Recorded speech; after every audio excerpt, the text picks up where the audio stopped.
Guys నమస్తే, welcome to my channel.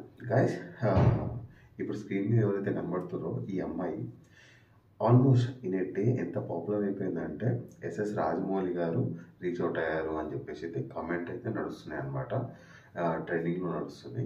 ఇప్పుడు new movie అయితే తీస్తున్నారు కదా రాజమౌళి గారు మహేష్ బాబు గారితో, SSME29 అని చెప్పేసి. సో ఈ మూవీలో యాక్ట్ చేసే అవకాశం కూడా రోల్ కూడా దొరికింది అని చెప్పేసి అయితే పుకార్లు అయితే బయట నడుస్తున్నాయి గైస్. ఎంతవరకు నిజమో మనకైతే తెలీదు. కానీ guys with in span of 2 to 3 డేస్లో ఇంతగానం పాపులారిటీ ఎందుకు వచ్చింది, అసలు ఏం జరుగుతుంది, అసలు ఇంకోటి ఏముందంటే విచిత్రమైన న్యూస్ గైస్ ఇదైతే. ఎందుకంటే ఇంత పాపులారిటీ వచ్చిన ఈ అమ్మాయి దాచుకుంటుంది అనమాట గైస్, గుడారాలలో దాచుకుంటుంది అనమాట. ఎందుకు దాచుకుంటుందో మీకు తెలుసా? ఎందుకంటే బికాస్ ఆఫ్ సమ్ పీపుల్. అది ఏంది, అసలు ఏం జరుగుతుంది, అసలు ఏం కథ, ఈ అమ్మాయి ఎక్కడి నుంచి వచ్చింది, అసలు ఎక్కడ పాపులర్ అయింది, దీని గురించి అయితే మనం మాట్లాడుకోబోతున్నాం ఈరోజు.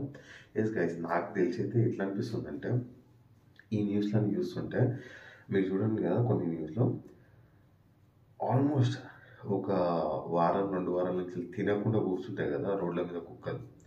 వాళ్ళకు ఒకటేసారి కొంతమంది ఫుడ్ ఇవ్వడానికి వెళ్తారనమాట మంచం. సో వెళ్ళిన తర్వాత ఆ ఫుడ్ని చూసి ఆ కుక్కలన్నీ ఎట్లయితే ఎంబడబడతాయో అదే రకాలుగా ఫొటోస్ల గురించి, వీడియోస్ల గురించి చాలామంది ఇన్ఫ్లుయెన్సర్స్ ఎంతమంది ఈ అమ్మాయి వెనుకల పడుతున్నారు అంటే ఒక్క ఫోటో గురించి, ఇంటర్వ్యూస్ గురించి, మాస్క్ వేసుకొని ఉంటే మాస్క్ తీసి మరీ ఫోటోలు తీసుకుంటున్నారు అనమాట.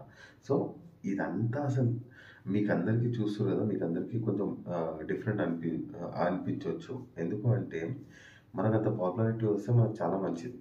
కానీ ఆ అమ్మాయికి అది మంచి కాకుండా చెడులాగా మారుతుంది గైస్. ఎస్, ఎందుకంటే ఈ అమ్మాయి ఇప్పుడు కరెంట్ ఎక్కడ ఉంది అంటే మీకు తెలుసు కదా, ఇప్పుడు కుంభమేళ అయితే నడుస్తుంది. సో ప్రయాగ్రాజ్ అని ఉత్తరప్రదేశ్ గ్రామంలో ఒక కుంభమేళ అయితే నడుస్తుంది గైస్. 144 ఇయర్స్కి ఒక్కసారి వస్తుంది కుంభమేళ. సో ఈ మేళలో అయితే ఈ అమ్మాయి ఇంకా వీళ్ళ ఫ్యామిలీ రుద్రాక్ష మాలలు ఇంకా భగవంతుడికి సంబంధించిన కొన్ని వస్తువులు అమ్ముకోవడానికి గుడారం అయితే పెట్టుకోరు గైస్ అక్కడ.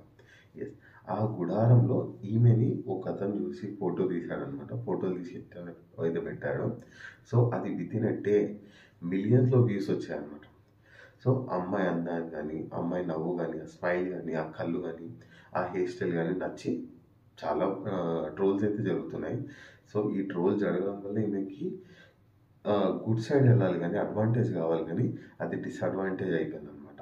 ఎస్, డిసడ్వాంటేజ్ ఎందుకు అయింది అంటే ప్రతి ఒక్కరు ఇన్ఫ్లుయెన్సర్స్ మీకు తెలుసు కదా, ఒక వీడియో వైరల్ కాదు ఖచ్చితంగా అలాంటి వీడియోలు నేను కూడా చేయాలి అని చెప్పేసి. కానీ నాకు ఒక్కటి అర్థం అవ్వట్లేదు, కుంభమేళ అంటే ఇక్కడికి వెళ్ళిన వాళ్ళు ప్రశాంతంగా దర్శనం చేసుకొని దేవుణ్ణి నీళ్ళలో మునిగి రావాలి. కానీ మేము చాలామంది గైస్ ఇక్కడికి వెళ్ళడానికి టైం దొరకగాను అక్కడ వెళ్ళలేకుండా చాలామంది బాధపడుతారు అనమాట. సో మీరు వెళ్ళిన తర్వాత మంచిగా దేవుణ్ణి పూజించుకోండి. అక్కడ వెళ్ళి అక్కడ ఉండేసి రండి. 1-2 గైస్, ఇంత వేరే వాళ్ళకి ఎందుకు ఇబ్బంది పెడుతారో నాకు అర్థం అవ్వట్లేదు అనమాట. లిటరలీ నాకైతే మస్తు కోపం వస్తుంది. ఇక మీ ఇష్టం, మీకు కోపం వస్తుందా రాదా నాకు తెలీదు. ఒక్కసారి ఈ వీడియోని చూసారు కదా మీరు, ఆ వీడియోలో నాకైతే ఎంత బాధ అనిపిస్తుందంటే లిటరలీ వాళ్ళ ఫ్యామిలీ ఏం చేసింది తెలుసా, ఈ అమ్మాయిని దుప్పట్లు వేసి కప్పేసింది. ఎస్, దుప్పటి వేసి కప్పేస్తున్నాం. ఎందుకు అంటే ఇప్పుడు ఇంతమంది వస్తారు కదా ఫొటోస్ గురించి, దాని గురించి మాట్లాడాలని చెప్పేసి ఎక్కడెక్కడనో టచ్ చేసుకుంటా.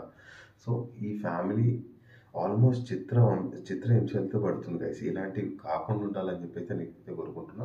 ఆల్మోస్ట్ నాకు తెలిసినంత వరకు అయితే వాళ్ళ ఫాదర్ ఆల్రెడీ అమ్మాయిని పంపించేశాడంట అక్కడి నుంచి. అది సో మీ వల్ల అంటే కొంతమంది వల్ల ఎవరైతే ఇబ్బంది పెట్టారో అక్కడికి వెళ్ళి వాళ్ళకి మాత్రమే అప్లికబుల్ గైస్. మీ వల్లనే ఒక ఫ్యామిలీ చాలా కష్టాలు అయితే అనుభవిస్తుంది ఇప్పుడు.